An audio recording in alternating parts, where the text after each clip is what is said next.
aller dans le vif du sujet et on va voir ensemble ce matin cette question. À quoi ressemble un chrétien prêt pour le retour de Jésus ? Est-ce que vous êtes prêts pour le retour de Jésus ? Ça s'approche. Nous le voyons.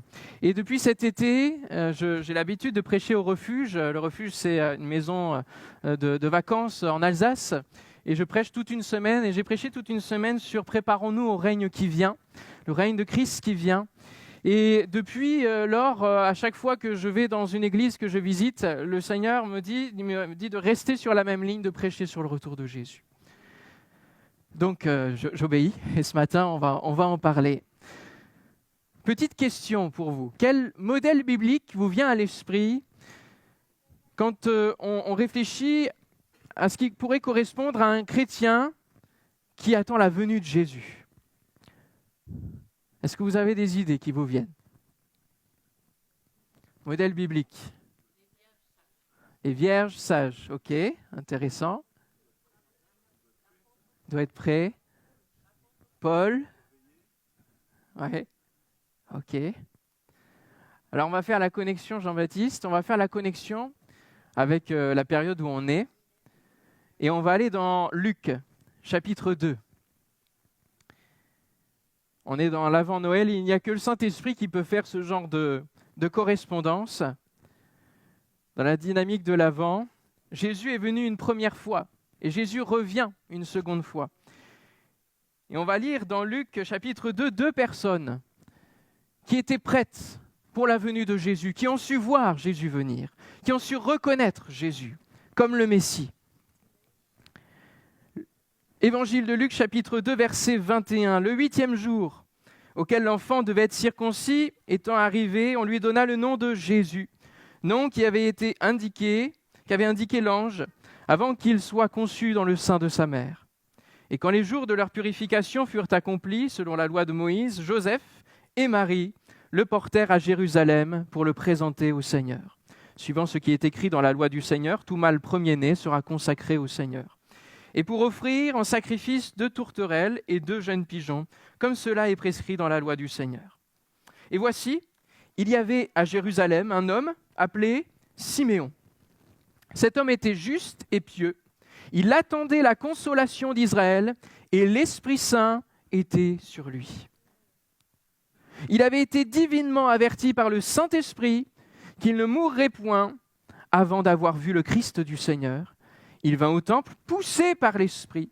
Et comme les parents apportaient le petit enfant Jésus pour accomplir à son égard ce qu'ordonnait la loi, il le reçut dans ses bras, bénit Dieu et dit « Maintenant, Seigneur, tu laisses ton serviteur s'en aller en paix », on a parlé de paix pour le début du culte, « selon ta parole. Car mes yeux ont vu ton salut.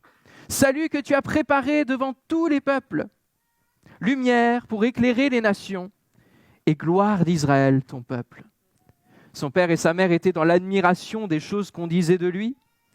Siméon les bénit et dit à Marie, sa mère, « Voici, cet enfant est destiné à amener la chute et le relèvement de plusieurs en Israël, et à devenir un signe qui provoquera la contradiction. Et à toi-même, une épée te transpercera l'âme, afin que les pensées de beaucoup de cœurs soient dévoilées. » Il y avait aussi une prophétesse, Anne, fille de Phanuel, de la tribu d'Aser. Elle était fort avancée en âge et elle avait vécu 7 ans avec son mari depuis sa virginité. Restée veuve et âgée de 84 ans, elle ne quittait pas le temple et elle servait Dieu nuit et jour dans le jeûne et dans la prière. Étant survenue, elle aussi, à cette même heure, elle louait Dieu et elle parlait de Jésus à tous ceux qui attendaient la délivrance de Jérusalem. Amen. Alléluia. 2 modèles bibliques de personnes qui ont su voir en ce petit enfant le Messie, le Sauveur du monde. Ce matin, en premier point, j'aimerais aborder le fait que vous êtes, chacun pour votre part, au milieu d'une foule de croyants. Et je l'espère, nous attendons tous le retour du Seigneur. Mais sommes-nous tous prêts ? Savez-vous si vos voisins de rang sont prêts pour le retour de Jésus ? Nous sommes, et vous êtes, au milieu d'une foule de croyants composés de quotidiens qui n'ont rien à voir. de relations avec Dieu qui ont des niveaux de profondeur différents.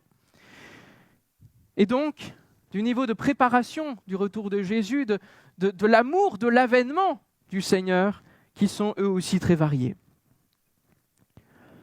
Israël est un peuple qui attend encore d'ailleurs la délivrance, qui attend encore cette représentation du Messie, peu importe la représentation qu'ils ont. Mais c'est un peuple qui attend. Et c'est la première phase de notre Bible. Ils attendent la délivrance, ils attendent la consolation d'Israël. Il est bon de nous rappeler, vraiment en premier lieu, que Anne et Siméon sont au milieu de ce peuple-là. Ils s'attendent à la libération de l'ennemi qui est là, occupant, par un Messie promis, de la lignée de David, attendu de longue date. Ils sont dans la même espérance que nous, finalement. Ils ont des clés, ils ont des codes prophétiques pour les aider à discerner, à voir, à savoir comment le Messie va venir. Il y a différents textes. Les prophètes l'ont annoncé. Ésaïe 7,14 nous dit « C'est pourquoi le Seigneur lui-même vous donnera un signe. Voici, la jeune fille deviendra enceinte, elle enfantera un fils et elle lui donnera le nom d'Emmanuel, Dieu avec nous. » Ésaïe 9,6 « Car un enfant nous est né, un fils nous est donné, et la domination reposera sur son épaule. On l'appellera admirable, conseiller, Dieu puissant, Père éternel, prince de la paix. » Michée 5,1 « Et toi, Bethléem, Ephrata, qui est la petite parmi les villes de Juda, de toi sortira pour moi celui qui dominera sur Israël et dont l'origine remonte loin dans le passé à l'éternité. » Jérémie 23,5 « Voici les jours viennent, dit l'Éternel, où je susciterai à David un germe juste. Il régnera en roi et prospérera. Il pratiquera la justice et l'équité dans le pays. Israël habitera en sécurité. » Alléluia. Des codes, des clés pour discerner la venue de Jésus, la venue du Messie. Ils avaient des clés de lecture, mais la foule de croyants ne l'a pas vu venir, ne l'a pas reconnu. Les siens ne l'ont pas reçu. Il y avait donc une différence dans la vie de Siméon et Anne pour que eux puissent le recevoir tel que Dieu l'avait prévu. Il y avait certes un aveuglement posé à cause de siècles de marche à cloche-pied avec le Seigneur dans leur relation avec Dieu. Et Dieu avait quelque part mis un voile, mais certains avaient une différence. Ils savaient avec conviction que cet enfant-là, qu'ils avaient devant leurs yeux, parmi une foule d'autres enfants qui venaient être bénis, qui venaient d'être circoncis, celui-là spécifiquement était le sauveur du monde au milieu de la foule. L'Église, un peuple qui attend. Nous attendons le retour de Jésus et dans un parallèle évident, nous avons aussi des prophéties, nous avons aussi des codes, des clés de lecture qui viennent de la parole pour nous aider à voir le signe du retour de Christ, la seconde venue. Savons-nous voir qu'il est à la porte? Sommes-nous conscients de son retour très proche ou faisons-nous des plans de carrière et de vie sur cette terre pour les 50 ans à venir en ayant juste en arrière-plan de notre vie chrétienne ce retour de Jésus? Ce matin, tu es au milieu d'une foule de croyants. Mais ce n'est pas la foule sur laquelle tu dois vivre et appuyer ta foi. Si je posais la question ce matin et si je demandais des réponses, mais je ne vais pas aller jusque-là, combien vivent réellement l'Évangile au quotidien dans une relation avec Dieu profonde? Combien viennent juste se regonfler le dimanche avec un peu d'ambiance, un peu de Saint-Esprit et sont en apnée toute la semaine? Dans ce lieu, personne ne peut dire et tout le monde peut faire semblant. Et nous voyons ici que ce n'est pas l'apparence physique. Siméon et Anne n'avaient rien de particulier. Rien ne rejaillissait particulièrement de leur vie dans cette foule. Mais ils avaient une différence à l'intérieur. Et s'ils sont inscrits dans la Bible, dans le récit de la naissance du Sauveur, c'est qu'il faut les considérer. Et qu'il faut considérer les critères qui font d'eux l'image des chrétiens qui doivent s'attendre au retour de Jésus, qui doivent être prêts. Ce n'est pas juste en train de se préparer, c'est être prêt. Alors qu'est-ce que c'est que cette différence ? On va voir un petit peu plus précisément les caractéristiques qui nous sont données sur Siméon. Premièrement, Siméon, l'homme qui est prêt pour la venue de Jésus. Que signifie le prénom Siméon ? Peut-être qu'il y en a au milieu de nous, je ne sais pas. Ça veut dire qui écoute, qui entend. Critère tellement important pour une relation avec Dieu. Prier, oui. Parler, donner nos sujets de prière, mais avant toute chose, écoutez le Seigneur. Écoutez sa parole. Écoutez dans une prière méditative, après avoir lu le texte biblique, écoutez dans son cœur ce que l'Esprit fait résonner. Qui écoute, qui entend. Le chrétien qui est prêt pour le retour de Jésus, c'est quelqu'un qui doit se mettre sur le signal, entendre la trompette au moment où elle sonnera. Qui écoute. Il nous est dit que Siméon était juste. C'est-à-dire il voulait marcher dans l'obéissance à cette parole-là, à la parole de Dieu, à la loi, au commandement. Il était juste, il était pieux, il aimait le Seigneur, il aimait son Dieu. Quand on dit que quelqu'un est pieux à cette époque-là, qui est décrit comme étant pieux, c'est pas qu'il faisait les choses, qu'il allait à l'église, qu'il avait cette démonstration de faire les choses de la loi. Mais il y avait vraiment une présence de Dieu dans sa vie, un amour réel dans sa vie. Il nous est dit ensuite qu'il avait le Saint-Esprit sur lui. Il attendait la consolation d'Israël et l'Esprit Saint était sur lui. La connexion au Saint-Esprit. Elle est capitale. Voilà un homme qui est prêt pour la venue de Jésus, sa relation avec Dieu avant toute chose, avant les apparences, avant les postures. Lorsque Jésus reviendra, il ne viendra pas chercher des hommes, des femmes avec des postures dans l'Église. Il viendra chercher des hommes et des femmes qu'il saura reconnaître dans une relation qui est déjà existante, qui est déjà établie avec lui. Amen. Alléluia. Et toute la semaine, ça m'a trotté dans l'esprit, et encore ce matin, ça résonnait. Et même si je connais le couple Bouton, nous ne parlons pas de l'église de Clamart, donc n'ayez aucune crainte, c'est vraiment quelque chose qui est sur mon cœur. Cette parole qui disait que certains, justement, en responsabilité dans l'église, peuvent tenir à cette posture-là avant la relation avec le Seigneur. Et qu'il y a peut-être chez certains des enjeux de pouvoir et de maintenir quelque chose. Parce que c'est ça qui fait l'existence de leur vie chrétienne. Alors recevez cette parole pour ceux qui sont concernés, et surtout recevez cet appel qui va venir dans la dimension du prénom Anne, qui signifie grâce. Vivez dans la grâce de Dieu, ne vivez pas dans la posture. Ne cherchez pas l'étiquette, ne cherchez pas les yeux, le regard de la foule et le regard du monde sur votre vie chrétienne. Mais ayez conscience, comme Anne, de vivre simplement parce que Dieu vous a fait grâce. Dieu vous a fait grâce. Et il vous fait la grâce de se servir de vous. Que ce soit dans un âge jeune, que ce soit dans un âge plus avancé comme pour Anne. C'est une grâce et ça restera une grâce. Cela ne vient pas de vous. Anne, c'est la femme qui est prête pour la venue de Jésus.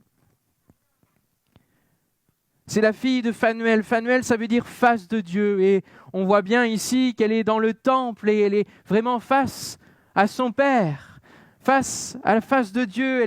Elle est constamment dans la présence de Dieu, devant son Père céleste. Il nous est dit qu'elle est prophétesse. Là aussi, une connexion avec le Saint-Esprit. Et elle sert Dieu nuit et jour dans le jeûne et la prière. Comment recevoir le discernement que Jésus revient dans quelques années ou dans un peu plus, en jeûnant et en priant, en servant Dieu, en étant constamment devant la face du Seigneur, en étant conscient et en voulant chercher les priorités de ce que Dieu veut nous révéler, veut nous faire connaître, les choses cachées que nous ne connaissons pas et qu'il veut nous révéler, plutôt que toutes les autres choses de ce monde. Un homme, une femme, prêts pour la venue de Jésus. Et puis il nous est dit qu'elle annonce l'Évangile, puisque dans ce temps-là, elle parle de Jésus à tous ceux qui attendaient la délivrance de Jérusalem. Je la vois courir dans le parvis en train de dire « c'est lui, c'est cet enfant-là qui va être là, qui va porter le salut de notre peuple. Alléluia !»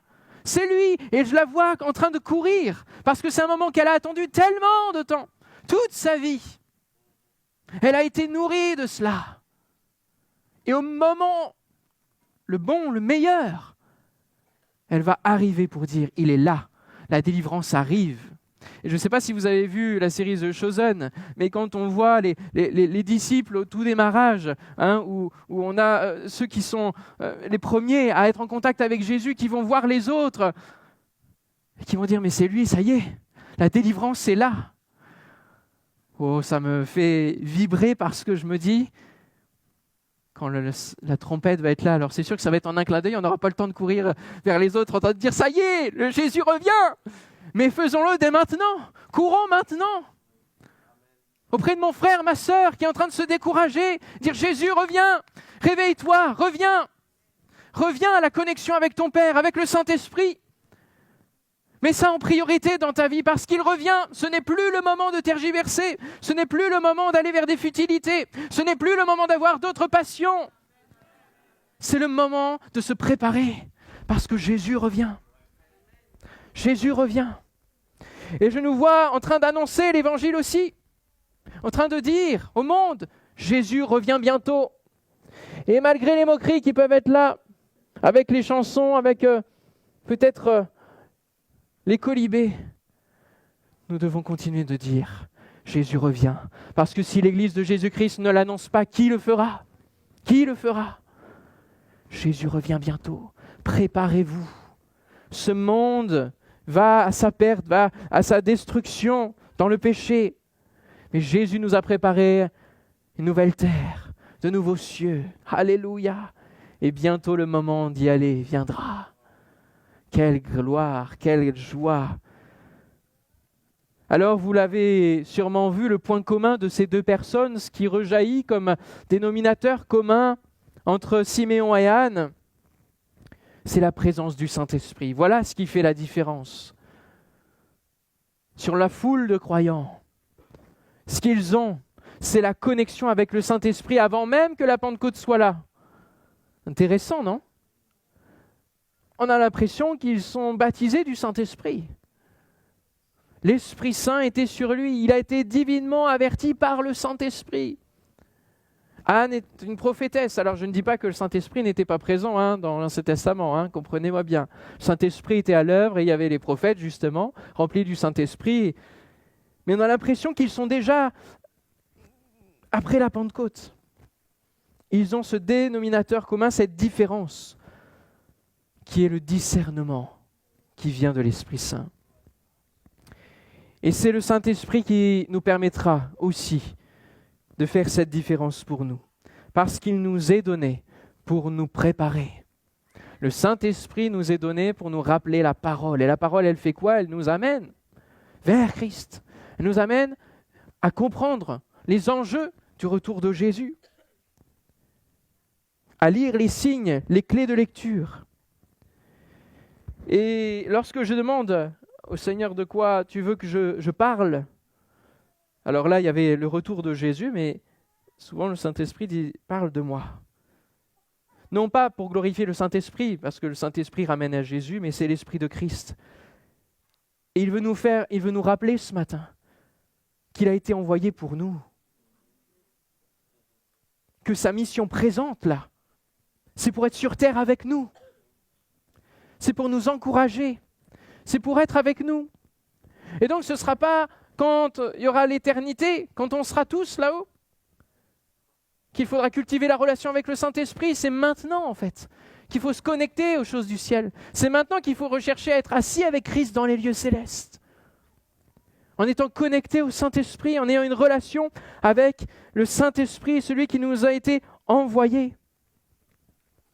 Et donc c'est logique qu'il y ait le retour de Christ et le Saint-Esprit qui vous soit donné comme phare là ce matin, comme focus. Parce que l'Église est poussée par le Saint-Esprit à dire « Jésus revient ». C'est l'Apocalypse. Et l'Esprit et l'épouse ensemble disent « Viens ». Ce matin, Église de Jésus-Christ, sois poussée par le Saint-Esprit à dire « Viens Seigneur, reviens en hâte Seigneur ». Et que toute l'action de ma vie, tout ce que je sers dans ma vie soit pour toi. Et hâte l'avènement du retour de Jésus-Christ. Alléluia. Le Saint-Esprit nous donne de reconnaître l'époux qui revient. Alléluia. Il est celui qui nous donne d'avoir des réserves de la parole dans nos lampes. As-tu ce sceau du Saint-Esprit sur ta vie, mon frère, ma sœur? Éphésiens chapitre 1er, verset 13 nous dit « En lui, vous aussi, après avoir entendu la parole de la vérité, l'évangile de votre salut, en lui vous avez cru, alléluia, et vous avez été scellés du Saint-Esprit qui avait été promis, lequel est un gage de notre héritage pour la rédemption de ceux que Dieu s'est acquis à la louange de sa gloire. » Le sceau du Saint-Esprit, le baptême du Saint-Esprit n'est pas un diplôme à présenter au moment où Jésus reviendra. Peut-être que ce matin, vous vous dites par rapport à Siméon et Anne, « Bah oui, mais ils avaient le temps, ils étaient âgés. Ils avaient le temps de passer toute la nuit, tout le jour, dans la présence de Dieu, à prier. Ils avaient que ça à faire. Moi, dans ma vie, surmenée, je n'ai pas le temps de passer 2-3 heures même dans ma journée, dans la présence de Dieu. Comment faire? J'aimerais nous rappeler, et je me parle à moi-même, parce qu'il est aussi difficile dans la vie d'un pasteur aujourd'hui de passer 2 à 3 heures par jour, par exemple, dans la présence de Dieu. Il faut faire tomber quelques illusions, mais prier pour les pasteurs, prier pour qu'ils soient imbibés du Saint-Esprit. Mais j'aimerais nous rappeler que nous arrivons aisément à avaler notre temps et à passer 2-3 heures, voire même plus, selon les statistiques, à regarder ces futilités. J'aimerais nous rappeler, même parfois, que c'est au détriment de l'exemple que nous donnons à nos enfants, puisque nous regardons et eux se disent ça doit être tellement important qu'ils en ont envie, que ça les attire. Nous voient-ils de la même manière, lorsque nous sommes en famille, après le repas, au moment du coucher, prier ensemble, rechercher le Saint-Esprit ensemble, avec des enfants qui sont même tout petits, en disant « Toi aussi, tu peux connaître le salut, toi aussi, tu peux être visité par le Saint-Esprit, baptisé du Saint-Esprit. » Est-ce que ça les attire parce que nous donnons cet exemple ou pas? Peu importe le nombre d'heures, le nombre de minutes, mais sommes-nous plongés au quotidien avec le Saint-Esprit? Nous arrivons à trouver du temps pour ce qui nous plaît, pour nos autres passions, pour au début, tentation qui devient péché, passion qui devient péché, qui devient idole. Au début, parfois, les passions de nos vies, les sources d'intérêt de nos vies peuvent être sans péché, être logiques, naturelles, il n'y a aucun souci avec ça. Mais dès lors que ça prend plus de temps, plus d'argent, plus d'énergie, plus d'intérêt que la relation avec Dieu, ça devient une idole et donc un péché. Détournons-nous de nos passions de ce monde parce qu'elles prendront fin. Elles prendront fin. Ce monde disparaîtra. Mais seule la parole de Dieu, qui est source de vie et que le Saint-Esprit veut réveiller en nous, veut éclairer en nous, veut révéler en nous, persistera jusque dans l'éternité, nous emmènera jusque dans l'éternité. Je célébrais une inhumation cette semaine et le message que j'avais, c'était vraiment ça. la personne qui était décédée avait la vie de Dieu en elle. La mort n'est qu'un passage rapide et la vie de Dieu se poursuit. Pourquoi ? Parce qu'elle avait la parole en elle. Tout le reste disparaît. Une seule chose demeure, c'est la parole de Dieu en toi. Et si elle est active, si elle est vive, si vous la lisez, si vous la méditez, alors vous irez dans l'éternité, jusque dans l'éternité. Alléluia. Sortons de l'hypocrisie que nous avons avec nous-mêmes et avec le Seigneur dans notre relation avec Dieu. Et plutôt que de voir peut-être un reproche que je nous fais et qui s'envolera dès cet après-midi, dès nos occupations, voyez-le comme un appel pressant du Saint-Esprit. Qui vous dit, fais de moi ta passion. Fais de notre relation une priorité, parce que je reviens bientôt. Éphésiens 4,30, n'attristez pas le Saint-Esprit de Dieu par lequel vous avez été scellés pour le jour de la rédemption. Le sceau du Saint-Esprit est prévu pour le jour de la rédemption. Pourquoi ? Parce que quand Jésus reviendra, il fera le tri. Il reconnaîtra les siens. Et ceux qui ne sont pas à lui, quelle marque auront-ils ? Une autre marque que l'ennemi s'évertuera à placer sur tous ceux qui refuseront Dieu, la marque de la bête. Et si tu n'es pas marqué du Saint-Esprit, si tu n'as pas cette relation avec le Saint-Esprit, tu peux véritablement rater le coche.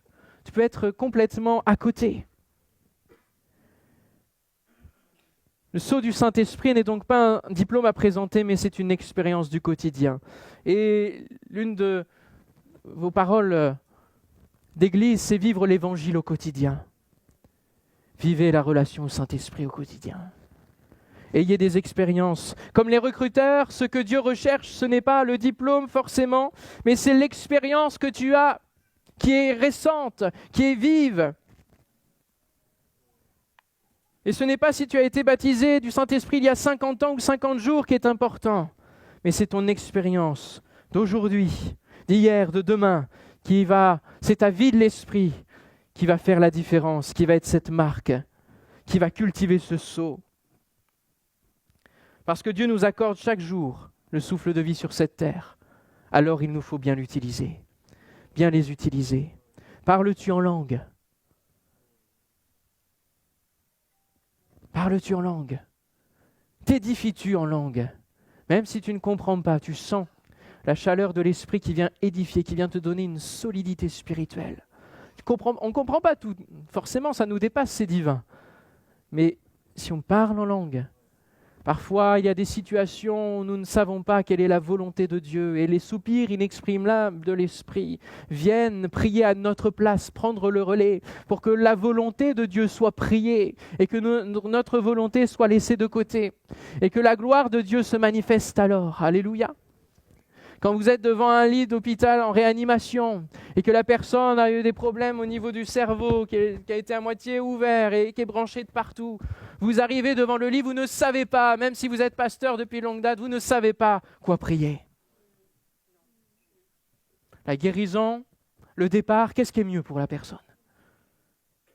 À ce moment-là, tu te mets à genoux au pied du lit, tu parles en langue. Tu laisses le Saint-Esprit prendre le relais, parce que c'est Jésus qui vit en toi. C'est Jésus qui vit en toi, alors c'est lui qui va prendre en charge cela. Parce que lui, il sait pertinemment ce qu'il faut. Alléluia. Amen. Et alors là, tu te mets à prier en langue. Des choses que tu ne comprends pas, mais pour la personne, ça a un impact. Alléluia. On a besoin d'être imbibé du Saint-Esprit. À qui t'adresses-tu quand tu te lèves le matin ? À qui t'adresses-tu quand tu fermes tes paupières le soir ? Est-il ton quotidien ? Il est là pour être avec nous tous les jours. Jésus dit, je serai avec vous tous les jours jusqu'à la fin du monde. Comment c'est possible puisqu'il est à la droite de Dieu ? Si ce n'est par le Saint-Esprit qui nous a été donné pour être avec nous tous les jours jusqu'à la fin du monde. Alors, revenons dans une relation puissante avec le Saint-Esprit. On va lire ensemble Matthieu 25, cette parabole qui a été citée des vierges.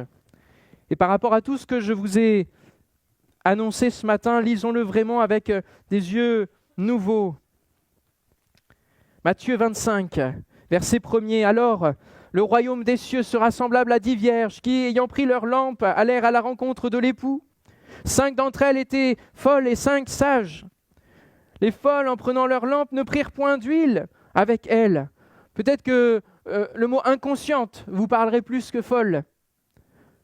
Inconscientes du moment dans lequel elles sont, ne prirent pas d'huile avec elles. Mais les sages, celles qui sont connectées avec leur lampe, prirent de l'huile dans les vases. Comme l'époux tardait, toutes s'assoupirent et s'endormirent. Et au milieu de la nuit, on cria « Voici l'époux, allez à sa rencontre !»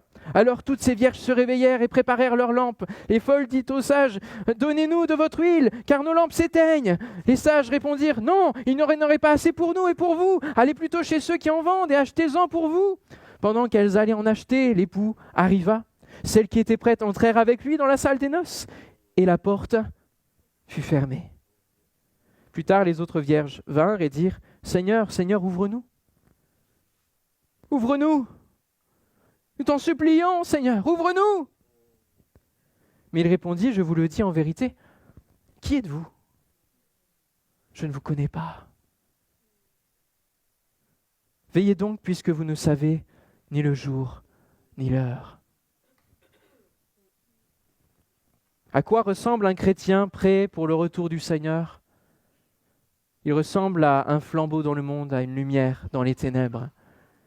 Et alors que Jésus, la lumière du monde, reviendra, il saura reconnaître ceux qui sont aussi la lumière du monde. Ce chrétien ressemble à une vierge qui a préparé de l'huile tout au long de sa vie, comme Anne, comme Siméon. Et même si la nuit vient, qui peut représenter, pourquoi pas, la mort terrestre, pour ceux qui se sont endormis déjà, et qui attendent la résurrection des morts, qui attendent aussi le retour de Jésus quelque part, pour que leur corps glorieux se mette en œuvre. Ou la nuit de la fin des temps, de la tribulation, où les chrétiens seront combattus dans leur foi et dans leur vie, et parce qu'ils n'auront pas la marque de la bête, ils seront combattus et interdits de vendre, d'acheter, interdits de vivre. C'est ça, cette nuit aussi. Eh bien, même si cela vient, le sceau de l'Esprit te distinguera et te permettra de continuer ta vie avec Dieu jusque dans l'éternité. Il te donnera de persévérer. Quand Jésus dit « Celui qui persévérera jusqu'à la fin sera sauvé », ce n'est pas sur tes forces, ce n'est pas tes capacités de persévérance et d'endurance, mais c'est parce que le Saint-Esprit en toi est assez persévérant pour ces choses. Alléluia. Alors on va avoir un temps de prière ensemble. On va fermer nos yeux et l'Esprit de Dieu va nous parler, va remuer nos cœurs. Parce que c'est le moment d'être sérieux avec le Seigneur. C'est le moment de quitter certaines choses et de dire « Seigneur, je remets à la croix des choses qui peuvent peut-être prendre mon temps, prendre mon énergie. Je veux, Seigneur, retrouver une relation avec toi. Je veux être baptisé du Saint-Esprit si je ne le suis pas. Je veux être renouvelé dans les langues, dans la connexion avec le Saint-Esprit ce matin. Alléluia. Et alors que 2025 s'approche et que nous voyons chaque année depuis le Covid être de plus en plus dur dans ce monde, de plus en plus dramatique, de plus en plus accéléré dans l'accomplissement des prophéties, Seigneur, nous voulons être conscients que pour traverser 2025, il va falloir s'accrocher au Saint-Esprit. À toi, Seigneur. Est-ce qu'on peut se lever tous ensemble ? Et commençons à prier tout simplement. Commençons à réclamer la présence de Dieu dans nos vies. Revenons au Seigneur encore ce matin. Donc Seigneur, je n'ai jamais assez besoin de toi. J'ai toujours besoin de ton esprit, de la part de ton esprit. J'ai besoin de remplir mon vase au quotidien. Et Seigneur, je veux m'engager ce matin à ce que dans ma vie, chaque jour, lundi, mardi, mercredi, jeudi, vendredi, samedi, Seigneur, je sois en feu pour toi, parce que je veux me connecter à toi. Et Seigneur, alors que je vais au travail, alors que je vais chez des amis, alors que je rencontre des personnes qui ont des difficultés, le Saint-Esprit en moi me donnera de pouvoir savoir comment choisir, comment réagir, comment parler, parce que c'est lui qui met les mots dans ma bouche. Alléluia. Oh Seigneur, nous voulons nous connecter à toi. Nous désirons ce feu de la Pentecôte. Nous ne voulons pas l'éteindre, Seigneur. Nous ne voulons pas attrister le Saint-Esprit, parce que nous ne prenons pas en compte la valeur du sceau qui est sur nos vies, la valeur du salut qui est sur nos vies. Nous ne voulons pas négliger un si grand salut ce matin. Oh, Saint-Esprit, viens souffler, Seigneur, sur nos vies. Saint-Esprit, viens renouveler mon frère, ma sœur, qui est découragé. Viens, Seigneur, mon Dieu, relever, redresser celui qui part sur un mauvais chemin, qui s'éloigne de toi ce matin. Seigneur, nous t'en prions, souffle, souffle. Que les vagues de l'Esprit viennent ce matin sur nos vies, sur nos cœurs, au nom de Jésus. Commencez à parler en langue. Parlons en langue, parlons en langue. Connectons-nous au Saint-Esprit. Oh, soyez baptisés dans le nom de Jésus. Saint-Esprit, saisis-toi de nous, Seigneur. Saisis-toi de nous ce matin. Oh, que nous soyons saisis par Jésus-Christ, par la puissance du Saint-Esprit. Alléluia. Sokeria sararara karasaria darabaya sarabaya sharabaya solololo kolosoloba. Sherera barakola sotoriolo baya saraba. Que vos reins soient saints, que vos lampes soient allumées. Alléluia. Que votre trésor soit attaché à Christ et non pas à ce monde. Tenez-vous prêts, car le Fils de l'homme viendra à l'heure où vous n'y penserez pas. Donne-nous de discerner, donne-nous d'être prêts, Seigneur, au nom de Jésus.